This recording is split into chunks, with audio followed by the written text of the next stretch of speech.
वाघमारेने केलं प्रेम पण वाघमारेचा झाला या ठिकाणी गेम। वरळी स्पा सेंटर मधलं जे काही हत्या प्रकरण आहे तुम्ही पाहिलं असेल किंवा थोडक्यात माहिती सुद्धा असेल, पण या सगळ्या प्रकरणामध्ये एक मोठा ट्विस्ट जो आहे तो या ठिकाणी समोर आलाय। आणि नेमकं काय या ठिकाणी घडलं होतं, कशा प्रकारे जे काही सीसीटीव्ही ते बंद करून या सगळ्या जी काही घटना घडली आहे, तर या घटनेमध्ये नेमकं काय घडलं आणि काय नेमका हा जो काही ट्विस्ट आहे तो आपल्याला पाहायचा आहे। तर चला व्हिडिओला सुरुवात करूया।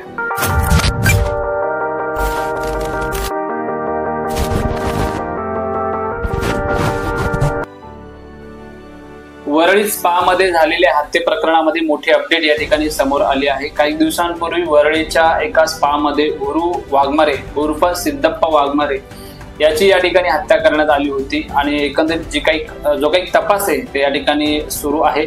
या प्रकरणामध्ये जो काही तपास सुरू असताना या ठिकाणी पोलिसांच्या हाती एक धक्कादायक माहिती लागली आहे।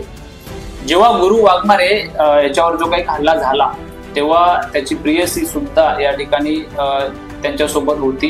पोलिसांनी या प्रकरणात जसं की आतापर्यंत त्याच्या प्रेयसीसह 5 जणांना या ठिकाणी अटक केली आहे। धक्कादायक माहिती म्हणजे गुरु वाघमारे याच्या हत्येत त्याच्याच प्रेयसीचा जो काही हात असल्याचं या ठिकाणी समोर आलं आहे। बोलायचं झालं तर म्हणजे प्रेयसीनेच या ठिकाणी सगळं जे काही षडयंत्र या ठिकाणी घडून आणलं होतं। 23 जुलैच्या रात्री सिद्धप्पा वाघमारे हा आपली प्रेयसी मेरी जोसेफ सोबत वरळीतील एका स्पा मध्ये होता।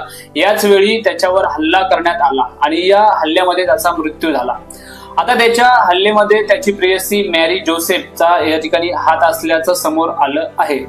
मेरी जोसेफ सोबतच पोलिसांनी या प्रकरणामध्ये या स्पाचा जो काही मॅनेजर शमशाद अन्सारीलाही या ठिकाणी अटक केली आहे आणि हल्ल्यापूर्वी सीसीटीव्ही बंद केल्याचा जो काही त्याच्यावर आरोप आहे। आतापर्यंत या प्रकरणामध्ये एकूण 5 जणांना अटक करण्यात आली आहे आणि एकंदरीत बोलायचं झालं तर ही सगळी जी काही हत्या आहेत या ठिकाणी सीसीटीव्ही बंद करून आणि म्हणजे प्री प्लॅनिंग आपण असं म्हणू शकतो की प्रॉपर प्लॅनिंग करून या ठिकाणी सिद्धप्पा वाघमारे याची हत्या केलेली आहे। पोलिसांनी दिलेल्या माहितीनुसार मेरी जोसेफचा देखील या प्रकरणामध्ये सहभाग आहे।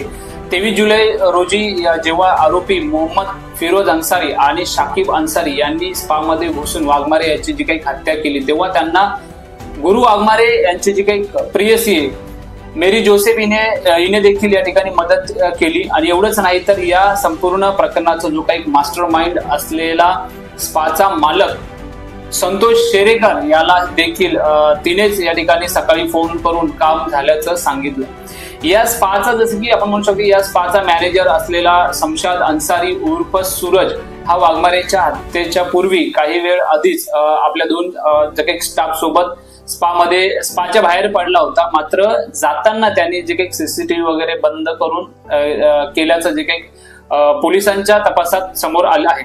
पोलिसांनी त्याला देखील या ठिकाणी अटक केलेली आहे। ज्याच्यावरती सिद्धप्पा वाघमारे प्रेम करायचा तर तिनेच या जे काही मेरी जोसेफ आहे हिनेच या ठिकाणी वाघमारे यांचा या ठिकाणी खून केलेला आहे। तर या प्रकरणाबद्दल बोलायचं झालं तर आपल्याला लक्षात येईल की प्रेम करताना त्या व्यक्तीला आपण पारखणं गरजेचं आहे की कोणावर आपण प्रेम करतो, प्रेम करायला पाहिजे का नाही करायला पाहिजे। त्याचबरोबर काही ठिकाणी जसं की व्यवहारिक काही मतभेद असतात ते मतभेद आपण संवादाच्या जे काही माध्यमातून या ठिकाणी ते मतभेद जे या ठिकाणी संपवले पाहिजे आणि शांततेत सगळ्या ज्या काही गोष्टी त्या सुरळीत आपल्या चालतील। आणि त्याचबरोबर जे काही गुन्हेगारी क्षेत्राकडे आपण वळलो नाही पाहिजे, कारण की चुकीचा मार्ग नेहमी चुकीच्या ठिकाणीच आपल्याला घेऊन जात असतो। तर मित्रांनो, अशाच ज्या काही घटना घडत असतात आजूबाजूला काही चुकीच्या ज्या घटना घडत असतील किंवा संशयास्पद ज्या घटना घडत असतील तर नेहमी आपल्या आजूबाजूचे जे काही पोलीस स्टेशन वगैरे असतील त्यांना त्वरित कळवा, जेणेकरून समाजामध्ये चुकीच्या घटना घडणार नाहीत। तर पुन्हा भेटू अशाच एका नवीन व्हिडिओ सोबत। नमस्ते, जय हिंद, जय महाराष्ट्र।